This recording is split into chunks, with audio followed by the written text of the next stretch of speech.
Welcome back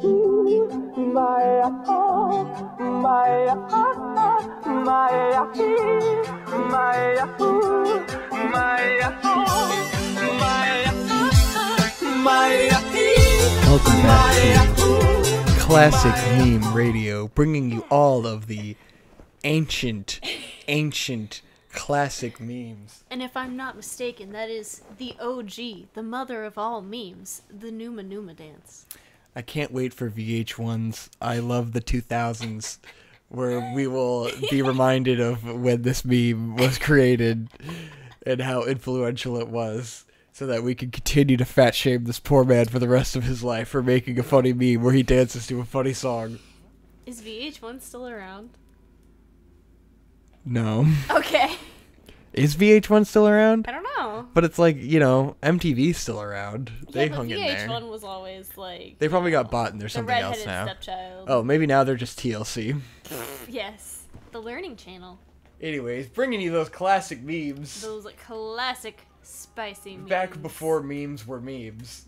Back when they were men just like... were men and memes were memes. When they were just funny internet videos that everyone liked a lot. You just go on funnyjunk.com and waste 3 hours of your life. Did you go on Funny Junk? No. I never used Funny but Junk. I just Shade's knew that always was been a funny junker. A funny junkie. A funny junkie. That's what the users of that website was distinguished as. I'm sure that's what they would like to be called, funny junkies. Let's see. Did you use Newgrounds and stuff? I did use Newgrounds. Not religiously, but a fair amount. I was always kind of afraid of Newgrounds. I was always very cautious because I knew there was a lot of material on Newgrounds I didn't want to see. And I was like, Brando was into Newgrounds. We were into albino black sheep before Newgrounds was a big thing. That had a French erotic film, an old blue Scott Caldero. More old meme songs. Maybe I'll do that next on Meme Radio. Wow, spoiler alert for Meme fucking Radio. Old ass fucking songs. And you had there's a French erotic film. This was before Ultimate Showdown of Ultimate Destiny. Right.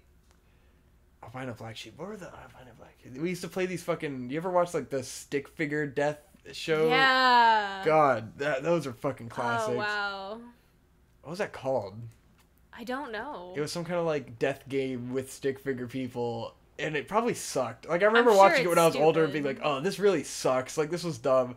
But, man, those stick figure fucking, like, fight films used to be huge. They like, used to everyone be really loved that big, shit. yeah. That's what started me writing comics when I was Your in stick high figure school. comics? Yeah, my stick figure comics. Yeah. Because originally, like, we'd watch those stick figure films, and then, like, I'd do little stick figure animations. Like, I feel like everyone did stick figure animations in their notebooks in middle school, you know? Yeah. So I do my stick figure animations, and then I was doing stick figure comics in middle school.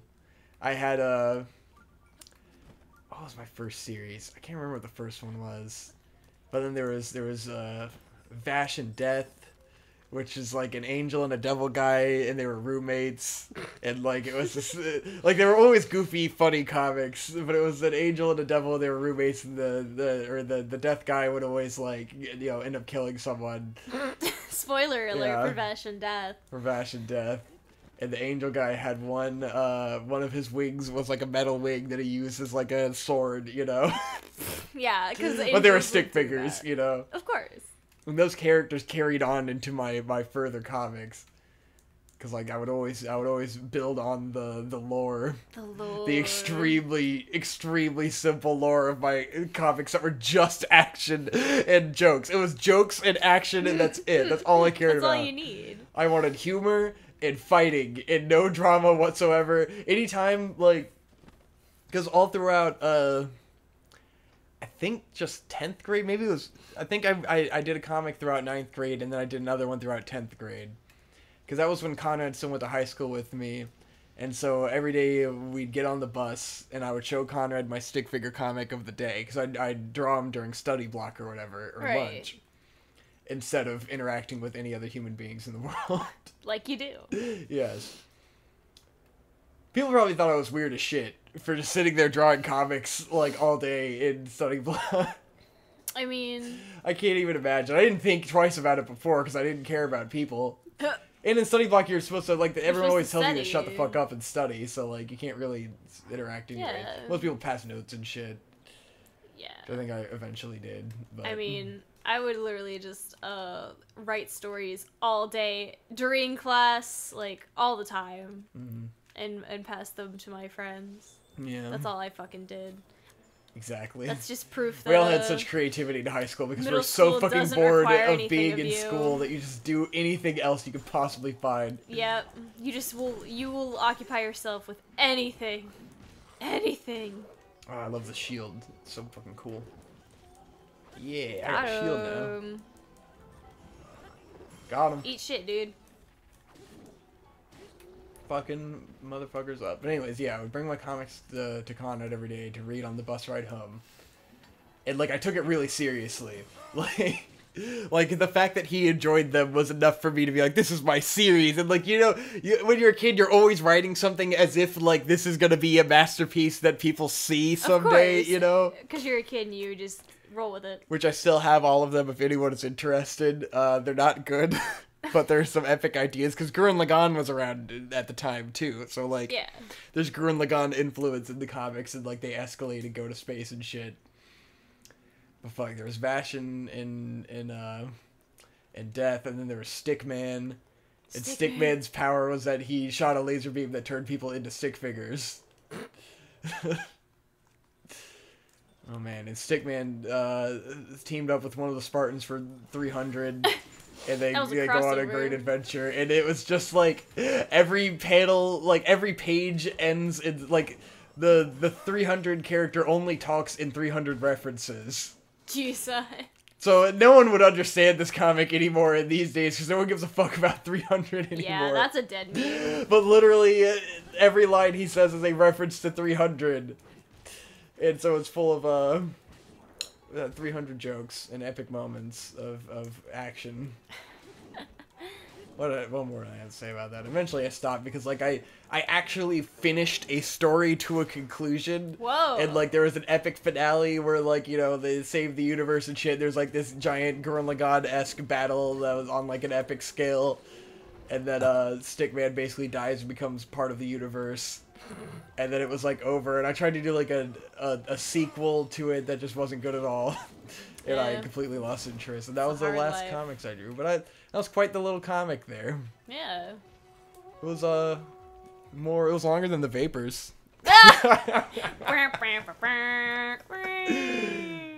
Zing.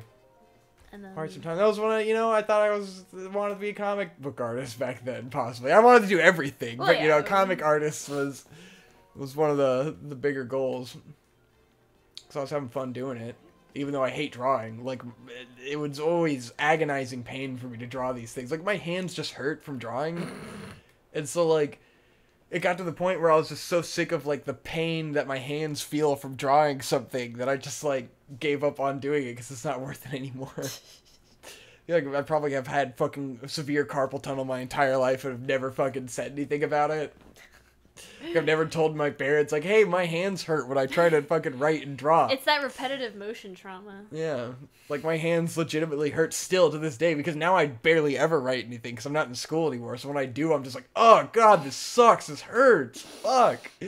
My muscles are just fucking strained.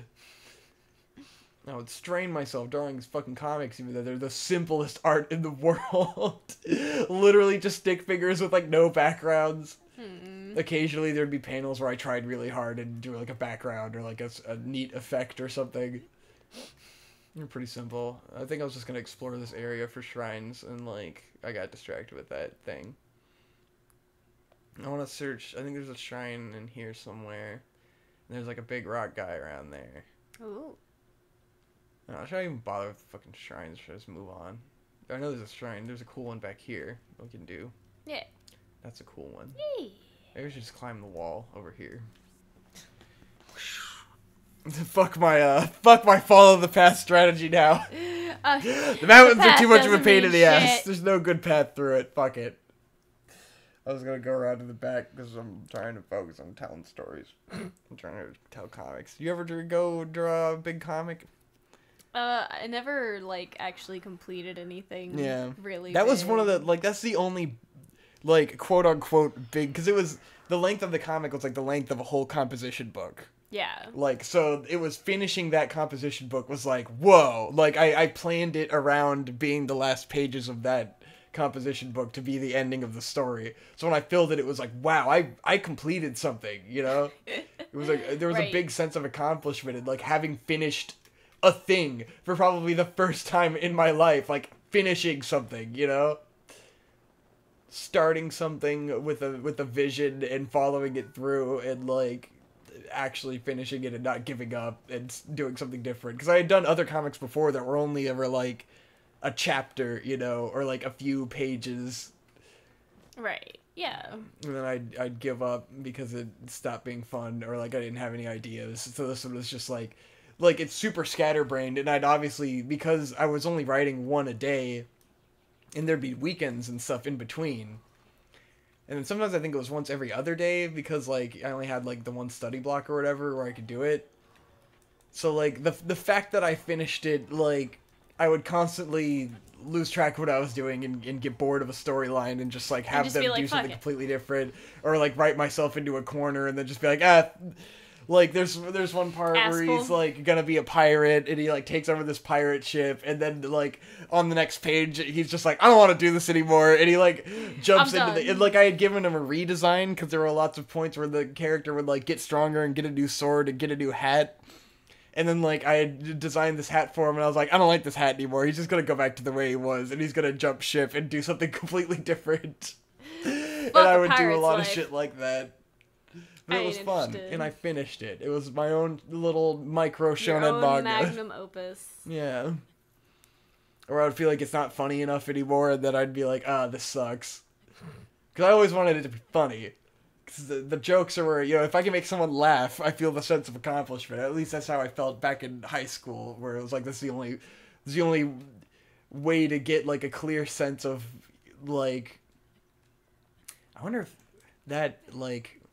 is the root of why males seek that comedic validation, where it's like, it's one of the only things where you can have a physical impact on someone, where it's like, I know you enjoyed what I did because you laughed. That's like, true. if I can make you laugh, then I know that I'm doing a good job. Validation. Yeah, immediate validation and immediate feedback, where, like, when you're an artist and you're doing things that are so subjective, like, if you laugh, that is an objective reaction. Like, I can observe that you are laughing and that I have accomplished what I set out to do. Mm-hmm. And I know I did a good job because you're laughing a lot, and so it's funny, and so I want to keep making you laugh. It encourages you to continue. Yeah.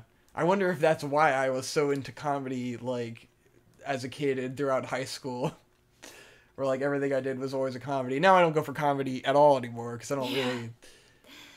It's done not a complete 180. It doesn't fulfill my artistic needs quite as much, because now I'm all about, like, looking really badass and professional, I guess. But it has been a bit of a 180. And because I realized I was never that funny. Like, it was just the only thing that, like, I was getting feedback on, so I thought, like, I could be a comedy guy, but I don't, like, think comedy all the time. Yeah. Like, people who are really funny are, like, thinking jokes constantly. They make everything into a joke. And it's like, I don't do that. Like, I have a very specific sort of sarcastic... It's, like, very dry. Yeah, dry and depressing humor that only comes out every now and then. If Larry David can do it, why can't you? I have too much of a focused Larry David-esque humor that most people don't care about or appreciate. I should get back to it. Because I rewatched Yield Kitten's Paw recently, and I was like, man, this is actually really good. Yeah. Like, this is pretty well written. It was just really poorly executed. Well, and you had very limited acting talent, too. Yeah. The acting talent wasn't great. And the sound was terrible, and that's a big distraction. But I'm like, the writing was actually really good. Yeah. I just never had more ideas. It was funny back then. And I mean, you also did Movie News Weekly, which was really funny. Yeah, it was also great. It's just so hard for me to write the follow-up, you know? Yeah. I can never write episode 2 and episode 3 and episode 4. I'm just like, well, I had a funny idea, which I should have teamed up with, like, Phil or Josh to continue writing that stuff, because, like, really, with most comedy shows, you have a showrunner, like Eric Andre or something, and then you have a writing team, because no one can come up with those fucking that much shit. Like, the South Park guys have a writing team. Right. They come up with the concepts, and then someone else, like, writes it into an episode with arcs and, like, figures out what all the characters are doing and saying, you know. Right. I should be focusing more on, like, getting a team together and writing episodes, but I don't know. I don't know. I've been feeling that urge lately to write and get that creative satisfaction. But I don't know if I'll do it, because it's a lot of work. And I could just play video games. This is true. Writing is difficult. Yeah. It is. Actually, writing is real fucking hard. Not many people could do it. Writing is real hard. Yeah. Yeah, that was a tangent. That was a hell of a tangent. I was talking about stick figure comics. Why was I talking about stick figure comics? Reason? Shit, I don't remember. No, I really don't have any idea what got us on that tangent. I don't know. Speaking of going to space, we finished Darling in the Franxx. Exactly. What were your feelings on Darling in the Franxx, Victor? Conrad, if you're listening to this, please do a Your Anime Sucks style thing about Darling in the fucking Franxx. You will be a millionaire. It is needed. It's necessary. Conrad, you're the only one who could do it. Digibro is the only one who could do it, because you're the only one who will hate this show as much as me and understand why it's so bad on such a fundamental level. Like, Jeff fucking Thu already put out his fucking video on it, and he's a fucking idiot. It's just like SAO, where he's like, oh, the first 15 episodes. The first 15 episodes are so good and so compelling, and then I don't know what happened. It suddenly became bad. It's like, no, it was it's always bad from episode 1, and we need a badass like Conrad to come out and do his thing, do the thing that everyone loves, that everyone wants to shower him in money for. Just dissect it to the fucking bone. This is the show. He's talking about doing, like, what, Shin Sakai Yori or something? No one cares about that. No one gives a fuck about Shin Sakai Yori. Don't waste your fucking time. 7 years old. Do Darling and the Franxx. People want it. People need it. It'll be another thing with SAO where there's people who are defending the show now, and then after that, 180. Yeah, it'll 180 and it'll be a meme show. Yep. It'll be a fucking meme for the rest of time, just like SAO. If Conrad, it has to be Conrad. If Conrad dissected that shit in the way he used to do, it's what people want. True. It's what people need. Yeah. It is the content. Conrad's going like, oh, I don't know how to give the fans what they fucking want. This is what we want. We want Your Anime Sucks, Darling in the Franxx. We need it. Yeah. The show is bad. It is bad bad on every conceivable fucking level, and it's baffling. It is amazing that someone could have created such a fucking train wreck, and we need Conrad. I can't do it. I can't get my thoughts together well enough. I wish I could do it. It's not in me. It's not in my nature. It's not in your DNA. Because Conrad's reacting like, oh, if you feel so passionately about it, why don't you do it? I can't. It's not who I am. It's who you are. I believe in you. I believe that you can hate this show as much as me. I believe that you can watch it and be just cringing and hating life as much as I did. Victor was completely miserable the entire time. There were points towards the end where I just went into the kitchen and, like, tried to find food to make or something. He would just get up and walk away, and then he would come back and look completely depressed. God, it's just so miserable. I, like, slam my face in the couch and be like, I'm so bored and frustrated. It's so bad. No one is giving it enough credit for how bad it is. It's like, no, it's not just bad because in the last episode, the girl turns into a fucking mech. That's not why it's bad. Like, it's easy to look at that and go like, oh, that was dumb. That's why it's bad. No. If the show were good, you would have loved it. That's the you finally shitting your pants after you get dysentery. The dysentery has been brewing for a long time, but you just shit your pants. And that's how you know. Okay? It's just the symptom showing up. It's just the literal clinical sign saying, here I am. It's a problem. If the show were good, then fucking 2B or whatever the fuck her name is would have fucking 2B. When she turned into a robot, everyone would have been like, "This is the greatest thing that's ever happened in anime." 2B. Because if it were good, if the whole show were good, that moment would have been incredible. But the problem is that every moment of the show is insufferable. Every fucking moment is terrible. Every moment. Every fucking second. Maybe for like part of one episode you're going like, oh man, this actually looks like it might be getting good. But because every moment leading up to it sucked so bad, it's impossible to enjoy. You look at it and you go, wow, I wish I could give half of a single shit about what's going on right now. But I can't, because this show sucks! It sucks! It's bad! It's very true. It is bad. Oh, I can't. Can I? What are you trying to do? I wanna make a thing come up under his foot, but I can't.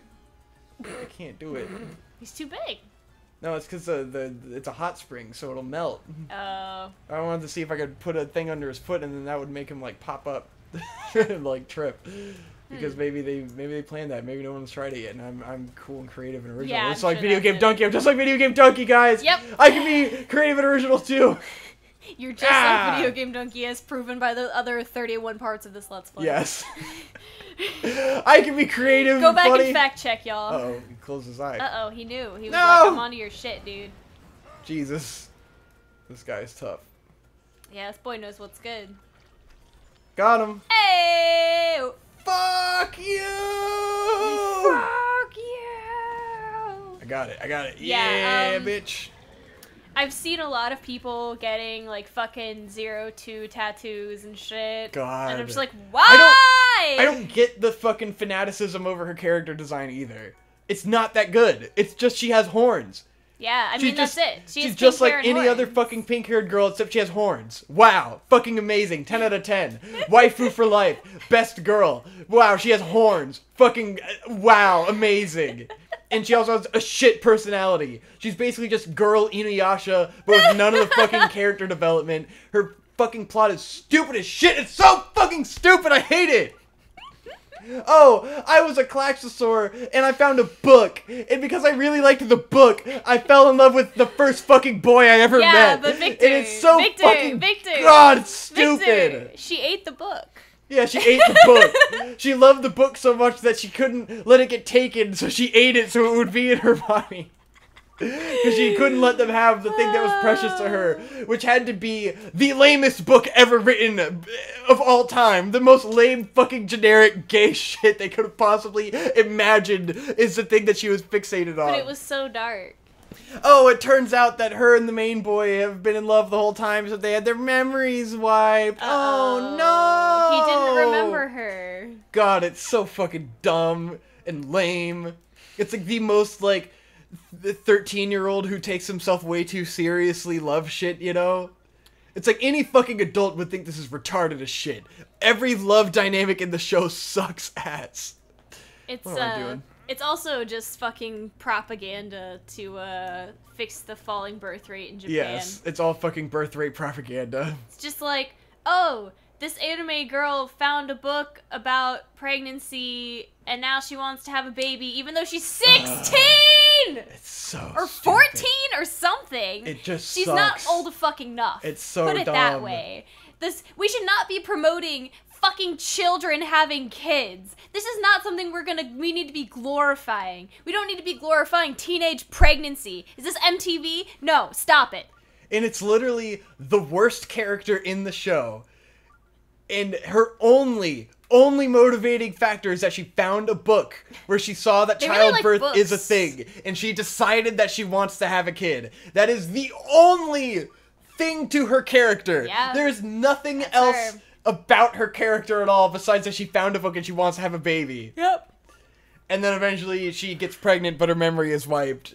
And so It's she, like, so hates sad. herself, but it's all done in, like, the last episode, and it doesn't matter, and the character sucks, and you don't give a shit, and the guy that knocked her up sucks, too, and they're just the grossest character designs I've ever fucking seen. Every character looks gross to me, because they look like actual 12-year-olds, and it's weird, because they have, like, those tiny bodies and, like, big, stupid A1 Pictures faces, and they just look stupid, and then they take themselves so seriously, and it's like, I feel like a fucking idiot watching this. I feel like I'm a 12-year-old watching other 12-year-olds that I don't like talk about shit that I don't care about, and I just want to play video games and go home. Shut the fuck up, you losers. The conversation is the same fucking dumb, emotional drama bullshit for 24 episodes. It's the same conversation over and over and over. The blue-haired girl is one of the worst characters I have ever had to fucking sit through in my fucking life. Yeah, she's really bad. She just sucks. There is no moment where she doesn't suck. Her entire personality is being obsessed with the main guy and being a huge fucking downer and being fucking annoying and never changing. And it's just like, stop it! This sucks! Yeah, Ichigo fucking sucks. Sorry, but it's just true. Like, go check challenge.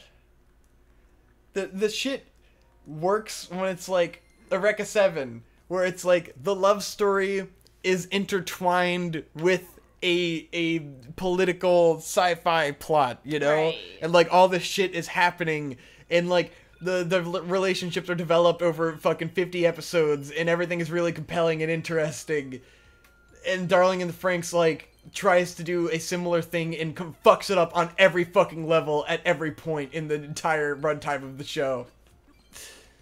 Because there's no point to it beyond, like Eureka 7 is a coming-of-age story and a romance and a good mecha show.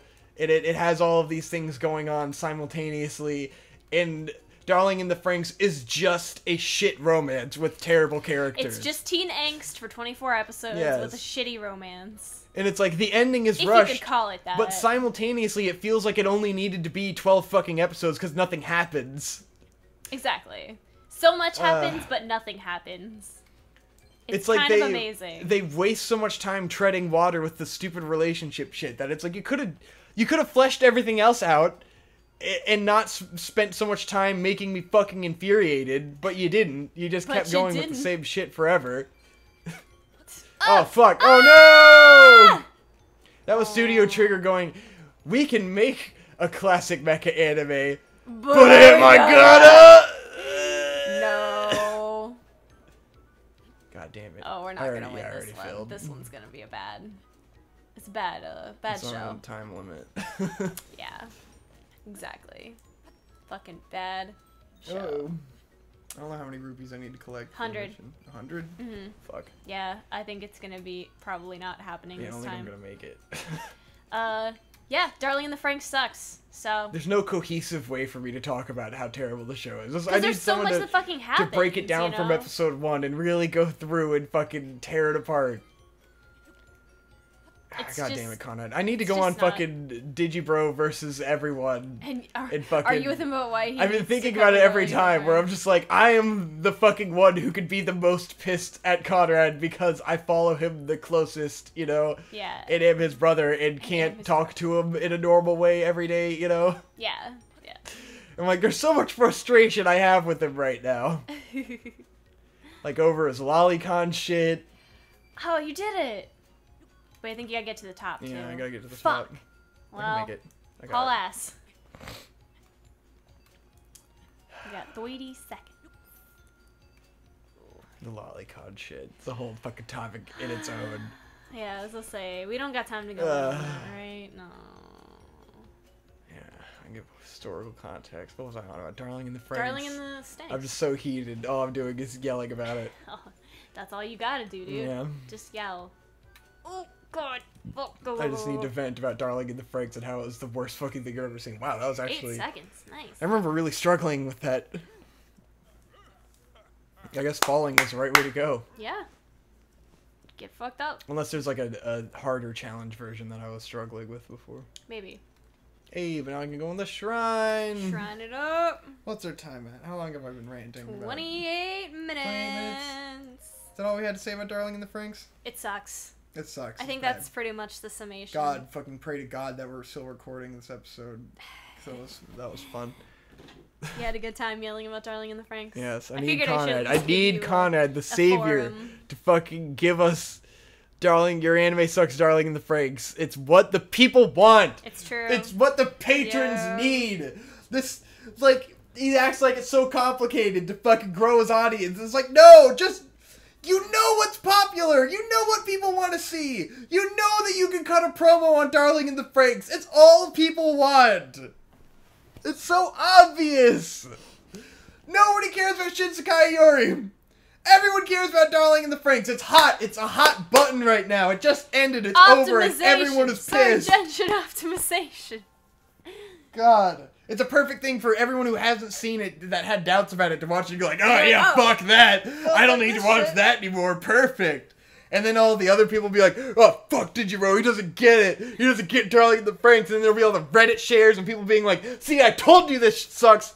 I fucking told you. That's what people need. Because this is the kind of divisive show where it's like, you know in your heart that it's terrible. But then you see other people like it and you go, maybe I don't get it. Maybe I'm wrong. It's that classic feeling of maybe it's just me that doesn't get it. Like, that's how I felt coming out of it, where I was like, maybe if I watched it all at once, it would be good. Maybe if I could get invested in the characters, it would be good. It isn't good. It's not just me. It's terrible. And we need someone to explain it so everyone can link to their friends and go, I told you it sucks! This is what we're here for!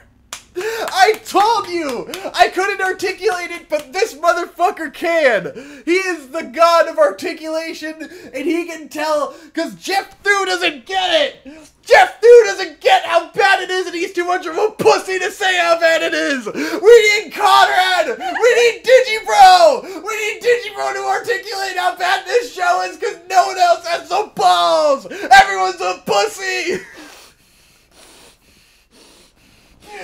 We need Digibro! Everyone comment in all caps, we need Digibro! We need Digibro! One. God damn it! Anyways, make your anime sucks, Darling in the Franxx.